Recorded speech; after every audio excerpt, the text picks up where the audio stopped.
সুস্মিতা, অনেকদিন পরে রুটি হচ্ছে বলো রাত্রিরে? হ্যাঁ, অনেকদিন পর আজকে রুটি বানাতে এসেছি। ভালো লাগছে, অনেকদিন পরে রুটি খাবো, তাই মানে তোমার হাতের তৈরি রুটি। হ্যাঁ। আচ্ছা, একটা কথা তোমায় জিজ্ঞাসা করবো। বলো। তোমাকে আমি রোজই ভাবি, ভুলে যাই তোমাকে।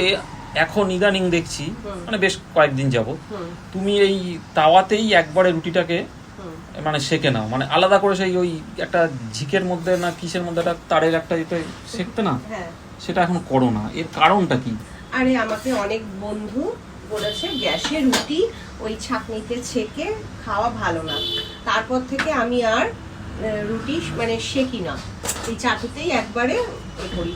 আসলে অল্প রুটি তাই হয়ে যায়, বেশি রুটি হলে ওই একটা একটা করে ভাজাবার হয়তো ধৈর্য থাকবে না, তখন হয়তো আমাকে ওইভাবেই বানাতে হবে। যদিও বেশি রুটি আর হওয়ার সম্ভাবনা নেই, আর হলেও তখন আমার পক্ষে আর সম্ভব না, তখন ওই কিনে আনাই হবে যদি লোকজন আসে বা কিছু। কিন্তু আমার বাড়িতে আর এখন আর লোকজন কোথায় আসে? কারণটা কি, মানে কেন এটা মানে শিখতে নেই কেন বা কিছু জানো তুমি আমি সেটা? বলতে পারবো না, তবে আমার যেটা অনুমান, গ্যাসটা তো ক্ষতিকারক, তা ডিরেক্ট ওই গ্যাসে সেকে রুটিটা খেলে হয়তো শরীরের জন্য ক্ষতি। সেই কারণেই হয়তো আমাকে অনেক বন্ধু বলেছে, যদিও এটা আমি সঠিক জানি না, এটা জাস্ট আমার অনুমানের ভিত্তিতে আমি কথাটা বললাম।